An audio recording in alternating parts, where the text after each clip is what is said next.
ये याचिका खारिज की गई है। ये अहम खबर आपको हम बता रहे हैं। ज्ञानवापी में सर्वे का आदेश तो मिल गया, लेकिन आगरा में ताजमहल का सर्वे का आदेश खारिज हो चुका है। इसी खबर पर अधिक बातचीत के लिए हमारे साथ में सलाहकार संपादक के बख्श सिंह साहब जुड़ चुके हैं। सिंह साहब, एक तरफ ज्ञानवापी में हिंदू पक्ष काफी खुशियां मना रहा है कि उनको इजाजत मिल गई है सर्वे की, लेकिन ताजमहल में बंद 22 कमरों को खोले जाने की जो याचिका थी उसे खारिज ही सिर्फ नहीं किया, बल्कि याचिकाकर्ता को जमकर फटकार भी लगाई है।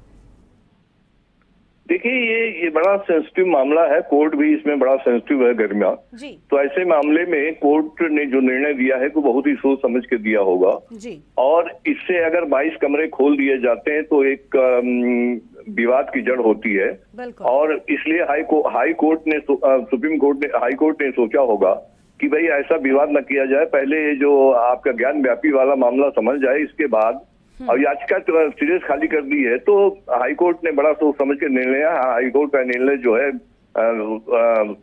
मतलब स्वागत योग्य है, और इससे विवाद का और जन्म होता तो बेहतर है कि हाईकोर्ट ने उसको सोच समझ के निर्णय, हाईकोर्ट के निर्णय पे किसी को भी इतराज भी नहीं होना चाहिए। हाईकोर्ट का निर्णय सर्वमान्य है, उसे मानना जाना चाहिए। बिल्कुल सिंह साहब, मेरा यही सवाल आपसे था। इसी संदर्भ से मैं आपसे पूछना चाहती थी कि हम देख रहे हैं कि देश में एक अलग ही बहस छिड़ी हुई है, मतलब ऐतिहासिक धरोहरों को साथ में आखिर ये राजनीतिक सियासत क्यों जोड़ी जा रही है? क्योंकि चाहे दिल्ली में कुतुब मीनार पे पढ़ने को लेकर हो चालीसा, या फिर महाराष्ट्र को हम जोड़ ले, या फिर आगरा में ताजमहल के साथ हो, या फिर अभी ज्ञानवापी चल रहा है, अगर इस तरह से पूरा माहौल बनाने की कोशिश की जाएगी तो मुझे लगता है कि कहीं ना कहीं इसमें राजनीतिक रंग पूरा नजर आएगा। तौर पे गरिमा, आपका बिल्कुल कहना सही है। ये राजनीतिक रंग देने का प्रयास जो है, अब किसी पार्टी का नाम लेना उचित नहीं होगा, हर वर्ग अपना राजनीतिक पे प्रयास कर रहा है, लेकिन हाई कोर्ट ने बड़ी सूझबूझ का परिचय दिया है और इस तरह का निर्णय देकर के एक नजीर कायम की है। हाई कोर्ट की जहां तक सराहना की जाए, इस मामले में कमी होगी गरिमा। बिल्कुल, यानी काफी सराहनीय निर्णय जो है वो सामने आया। क्या लगता है सिंह साहब कि अभी हम देख रहे हैं एक तरफ ज्ञानवापी मामले में आज आदेश हो गया है कि सर्वे होगा, लेकिन ताजमहल में ये जो याचिकाकर्ता थे, ये भी बताया जा रहा है कि एक पार्टी के मीडिया प्रभारी भी थे और उनकी ओर से ही याचिका थी। आज बड़ी बातें जस्टिस उपाध्याय ने इस दौरान कही है याचिकाकर्ता को कि पहले आप जाइए, रिसर्च करिए, इतिहास आपके हिसाब से नहीं चलेगा। तो मुझे लगता है अब, और उन्होंने ये भी कहा कि पीआईएल का ये जो आपके पास एक पावर है, इसका दुरुपयोग करना बंद कर दीजिए। तो मुझे लगता है कि आने वाले वक्त में कहीं ना कहीं नजीर उनकी ओर से पेश की गई है कि कुछ भी आपके पास अगर अधिकार है तो उसका गलत इस्तेमाल आप मत करिए। बिल्कुल गरिमा, आप सही कह रही हैं। हाई कोर्ट ने जो कहा है, हाई कोर्ट ने एक नजीर पेश की कि हर व्यक्ति हाई कोर्ट या सुप्रीम कोर्ट पहुंच जाता है किसी न किसी मामले को लेकर के, तो इस पे एक विराम लगेगा। हाई कोर्ट ने, न्यायाधीश ने, जो उपाध्याय जी ने याचिकाकर्ता को जो फटकार लगाई है कि हर मामले को लेकर यहाँ चले जाते हैं, ये तो नहीं कहा कि आप राजनीतिक रोटियां मत सेकिए, लेकिन उनका इशारा इसी तरफ था कि राजनीतिक वाले को कोर्ट का एक सम्मान है, पूरे विश्व में एक सम्मान है, पूरे देश में एक सम्मान है। कोर्ट के सम्मान को सम्मान की तरह देखा जाना चाहिए। इस तरह से हाई कोर्ट का ये निर्णय बहुत ही सराहनीय है और इसकी जहां तक सराहना की जाए उचित है। और इससे राजनीतिक को इससे जो राजनीतिक दल है उनको भी सीख मिलेगी कि हर मामले को हाई कोर्ट को खींचना उचित नहीं होगा, हर मामले को सुप्रीम कोर्ट पर जाना उचित नहीं होगा। इससे राजनीतिक पे शपथ मिलेंगे और याचिकाकर्ता भी सबक लेंगे। बिल्कुल। लेकिन सिंह, बिल्कुल, बहुत शुक्रिया आपका सिंह साहब हमारे साथ जुड़ने के लिए और अधिक अपडेट हमारे दर्शकों तक पहुंचाने के लिए। तो हमारे साथ के बख्श सिंह साहब थे, सलाहकार संपादक, और अहम जानकारी उनकी ओर से कही गई। गवर्नमेंट ऑफ इंडिया की तरफ से थे, तो क्या दोनों उसके पिटीशन में 2 प्रेयर करी गई थी? उनकी मैक्सिमम प्रेयर को कोर्ट ने डिनाई कर दिया। आप अमरीश राय,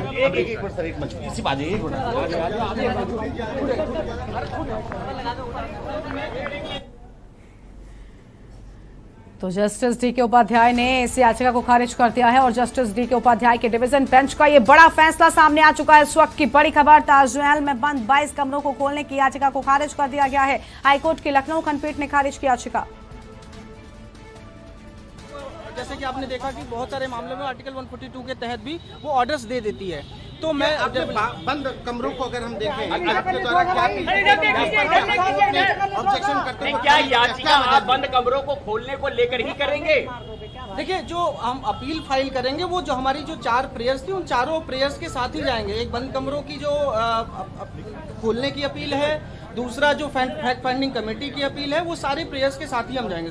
तो अभी यहाँ तो खारिज हो चुकी है, क्या आप सुप्रीम कोर्ट जाएंगे वहाँ? नहीं, याचिका एक ही है, प्रेयर उसमें चार कौन सी है? प्रेयर होती है। एक देखिए फैक्ट फाइंडिंग कमेटी की हमने प्रेयर की थी,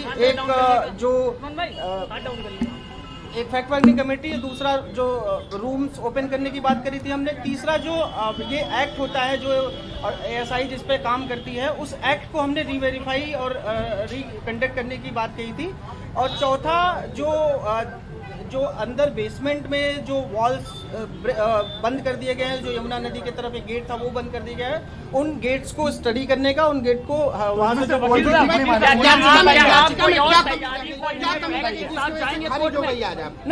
कमी क्या रहेगी याचिका में? कमी कोई नहीं रहेगी। आप ऑर्डर पढ़ेंगे तो आपको समझ में आएगा। कमी मेरे ख्याल से कोई कमी नहीं रह गई है।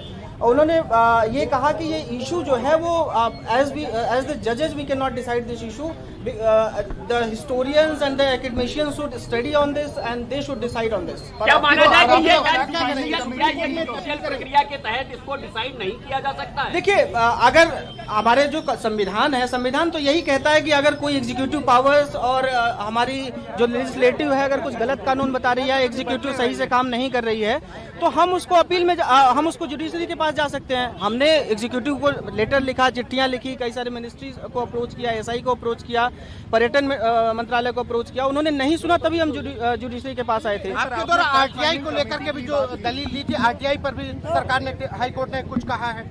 नहीं, RTI के तहत उन्होंने कुछ नहीं कहा। RTI में तो उन्होंने कहा कि आपने जो RTI लगाई थी उसका जवाब आपको नहीं मिला है। उन्होंने जरूर CIC को लेकर, सेंट्रल इंफॉर्मेशन कमीशन को लेकर जो हमने किया था वो हमने लगाया था, तो CIC को लेकर उन्होंने कहा कि CIC ने जो ऑर्डर पास किया है वो बियॉन्ड द जुरिडिक्शन, उन्होंने अपने बियॉन्ड द पावर जो ऑर्डर पास किया है। हाईकोर्ट किसी भी मुद्दे पर आपसे कन्विंस हुआ? आपके मुद्दे पर जो 4 आपने अपील की थी, उस जो मांगे की थी, उन पे कहीं हुआ हाईकोर्ट आपके साथ जो प्रेयर्स थी? देखिए, चारों प्रेयर्स एक दूसरे से कोरिलेटेड थी, तो अगर वो एक प्रेयर पे अगर कहते कुछ तो दूसरे प्रेयर पे भी उनको कहना पड़ता। तो कौन सी चारों प्रेयर थी, एक बार ये बता। तो यानी कि चारों प्रेयर सिरे से खारिज कर दिया, आपको दे दिया जाएगा उस माध्यम से? यानी कि चारों प्रेयर जो आपकी थी उनको सिरे से खारिज कर दिया गया? नहीं, सिरे से नहीं कर। देखिए, मैं आप लोगों से रिक्वेस्ट करूंगा कि प्लीज इसको ऐसे मत कहिए सिरे से खारिज कर दिया गया। अब अगर वेल आर्टिकुलेटेड जजमेंट मैं इसे कहूंगा, उन्होंने ऐसा लिखा है कि मैं समझ सकता हूं कि उन्होंने कहा कि हम जजेज हैं, जो कानून है, कानून को जज करते हैं। अगर कोई कानून का कुछ पालन नहीं हो रहा है तो हम उसको जज करते हैं। लेकिन यहाँ पे आप बात कर रहे हैं कमेटी बनाने की, और वो कमेटी हम नहीं डिसाइड कर सकते कि उन कमेटी के मेंबर्स कौन होंगे। उन्होंने ये कहा कि इस कमेटी का मेंबर्स एकेडमिशियन, हिस्टोरियंस हो सकते हैं, लेकिन हम किसी पर्टिकुलर इंसान को ये नहीं कह सकते कि ये पर्टिकुलर लोग होंगे। तो उन्होंने सीधे सीधे ये कहने की कोशिश करी, जो मैं अपने हिसाब से उसको आर्टिकुलेट कर पा रहा हूँ, कि आप जो हिस्टोरियंस हैं उनको हमें अप्रोच करें। हालांकि हिस्टोरियंस का हमने हवाला भी दिया, कई सारे हिस्टोरियंस ने ऐसा लिखा भी है। कोर्ट ने कहा कि दिस इज डिबेटेबल इशू। कमरा खोलने के भी उन्होंने कहा कि यह एक डिबेटेबल इशू है, इस पे डिबेट होनी चाहिए। कोर्ट ने डिबेट होनी चाहिए ना, उन्होंने बल्कि उन्होंने मुझसे, हालांकि ऑर्डर में नहीं है, उन्होंने वर्बली ये भी कहा कि आप मेरे चैम्बर में आइए, मैं आपसे इस बात पे डिबेट करना चाहता हूँ, इस पे डिबेट करूंगा, आपके साथ चाय पीऊंगा, मैं डिबेट करूंगा। लेकिन ये हालांकि ये सरकार में ये कोर्ट से जब खारिज हो गया तो आप सरकार के पास जाएंगे, क्योंकि एक कोर्ट से तो खारिज हो गया, तब दूसरी कोर्ट में भी जाएंगे। बिल्कुल। लेकिन क्या आप सरकार के पास भी करेंगे? सरकार के पास भी मैं क्योंकि जो हिस्ट्री डिपार्टमेंट है इनका, हिस्ट्री अकेडमी है, मैं उस हिस्ट्री अकेडमी को भी चिट्ठी लिखूंगा, ASI को भी चिट्ठी लिखूंगा कि आप लोग जो है इस पर रिसर्च करिए कम से कम। मैंने हालांकि ये भी मांग करी कि अगर इसमें कह दें कि हिस्टोरिकल डिपार्टमेंट इस पर, उन्होंने कहा कि उन्होंने कहा कि Indian council of historical academy के पास जाइए, आप उनसे कहिए, वो रिसर्च करेंगे इस मुद्दे में। तो मैं उनको भी चिट्ठी लिखूंगा, उनको भी रिप्रेजेंटेशन लिखूंगा और ASI को भी रिप्रेजेंटेशन बनाऊंगा। उसके बाद में सुप्रीम कोर्ट में अपील करूंगा। अभी पहले मैं डिपार्टमेंट्स को लिखूंगा, क्योंकि एक अगर ऑनरेबल हाईकोर्ट ने कहा है तो मुझे उसका पालन करना चाहिए। मैं पहले उन डिपार्टमेंट्स को लिखूंगा रिप्रेजेंटेशन अपना, और उनको कहूंगा। चलो, थैंक यू। कौन सी चारों प्रेयर कौन सी थी? मुहैया करवाई जाएंगी उसके माध्यम से। एक बार जिक्र कर देंगे कि वो जो चारों प्रेयर थी वो कौन थी? एक सर याचिकाकर्ता के वकील विक्रम सिंह इस वक्त मेरे साथ में हैं। आज क्या निर्णय हुआ अदालत का? इधर से आ जाइए, इधर से। आज ये उन्होंने कहा कि ये जो इशू आप लोग लेके आए हैं, चारों इशू जो हमने चारों प्रेयर्स थी, उन चारों प्रेयर्स पे उन्होंने कहा कि ये जो है जुडिशियबल इशू नहीं है और ये डिबेटेबल इशू है। उन्होंने बहुत इंपॉर्टेंट बात कही कि ये जुडिशियबल इशू नहीं है, ये डिबेटेबल इशू है। This issue must be debated in the among the citizens of the country. और एकेडमिक इशू है और ये इशू जो है हिस्टोरियंस और एकेडमिक्स इशू है, तो हम जो है कॉम्पिटेंट नहीं है इस बात को सुनने के लिए और इस बात पे कोई वर्डिक्ट देने के लिए। डिसमिस कर देंगे? हाँ बिल्कुल, इसमें अपने यहाँ से इन्होंने डिसमिस कर दिया है। उसमें आपने कहा एक जो फाइल था जिसमें 4 प्रेयर, क्या-क्या 4 प्रेयर? देखिए, पहला प्रेयर ये था कि ये एक फैक्ट फाइंडिंग कमेटी बने, जो ऑनरेबल कोर्ट ने भी कहा कि वो स्टडी करे, उसकी हिस्ट्री की स्टडी करे कि क्या उसमें ऐसा हुआ है, कौन किसने बनवाया, इन सब चीज़ों पे स्टडी करे। जो 20 लगभग 22 कमरे बंद हैं, उन कमरों को खोला जाए, उनमें देखा जाए क्या है। तीसरा जो मोन्यूमेंट एक्ट है 1951, उस एक्ट को फिर से रीराइट किया जाए, उस एक्ट को पढ़ा जाए, उस एक्ट पे अध्ययन किया जाए। और ये 3 प्रेयर हमारी मेन थी। और चौथा प्रेयर एक हमने उसमें और किया था कि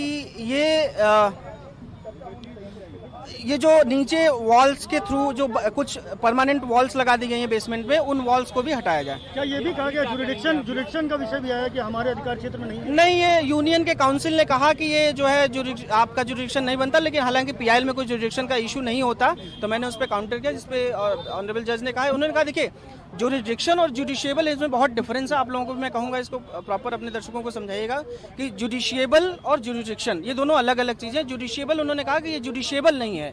जुरिडिक्शन उन्होंने कहा कि जुरिडिक्शन तो हम पीआईएल क्योंकि ये पीआईएल है तो हम इस पे जुरिडिक्शन हमारा बनता है। पहले भी जांच करते रहे हैं, जाके वहाँ कमरे खोलते रहे हैं, तो वो जो जांच करते थे कि मॉन्यूमेंट ठीक है कि नहीं, इसको लेकर आप भी वही काम करने के लिए कह रहे थे, आपको मना कर दिया गया? नहीं, देखिए, ये कमरे कभी खुले ही नहीं। ये आप कहीं भी आप देखिए, कहीं भी ना ही एकेडमिक रिकॉर्ड में है, कहीं ना ही सरकारी रिकॉर्ड में है। एक सरकारी रिकॉर्ड ये बताता है कि 1934 में ये कमरे खुले थे, उसके बाद कमरे नहीं खुले आधिकारिक रूप से। 1934 में खुले थे, क्या रिपोर्ट है आपके पास? देखिए, मेरे पास रिपोर्ट नहीं है, लेकिन बहुत सारे हिस्टोरियन ऐसा कहते हैं कि उनमें बहुत सारे मूर्तियां हैं, भगवान शिव की मूर्ति है और बहुत सारे अन्य देवी देवताओं की मूर्तियां हैं। कोर्ट ने नाराजगी भी बहुत जताई आज कोर्ट नाराज भी बहुत हुआ। नहीं, कोर्ट नाराज नहीं हुआ। मैंने ये कहा भी अंतिम में, मैंने कहा भी कि मीडिया में बहुत गलत रिपोर्ट जा रही है, नाराज हुए, तो उन्होंने ये भी कहा कि आपके मुझे व्यवहार से लगा, मेरे व्यवहार से कि मैं नाराजगी जाएगी। मैंने कहा नहीं, उन्होंने कहा मेरा ऐसा कोई नहीं, मैंने कोई नाराजगी जाए। मैंने इस बात को उठाया भी क्योंकि मैंने मीडिया कुछ रिपोर्ट्स पढ़ी थी, उन्होंने कहा नहीं, ऐसी कोई नाराजगी वाली बात नहीं और कोई नाराजगी खारिज हो गई है। अब अगला कदम क्या होगा? अगला कदम जैसा कोर्ट ने रिकमेंड किया है कि आप जो हिस्टोरियर एकेडमी है उसमें आपको जाना चाहिए, अप्रोच करना चाहिए। मैं उस एकेडमी को अप्रोच करूंगा, उसके बाद सुप्रीम कोर्ट में अपील करूंगा। या कोई जुर्माना भी लगाया है? नहीं, कोई जुर्माना नहीं।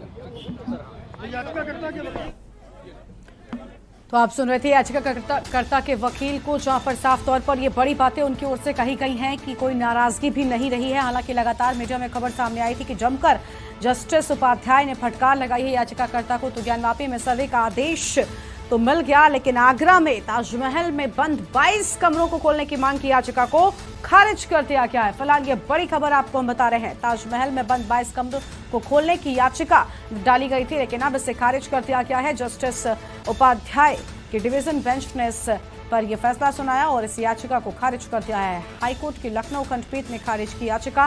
फिलहाल इस वक्त की बड़ी खबर आपको हम बता दें, ताजमहल के सर्वे को लेकर याचिका डाली गई थी, लेकिन इस याचिका को खारिज कर दिया गया है। और फिलहाल एक छोटे से ब्रेक के लिए आप रुकते हैं, फौरन हाजिर होंगे।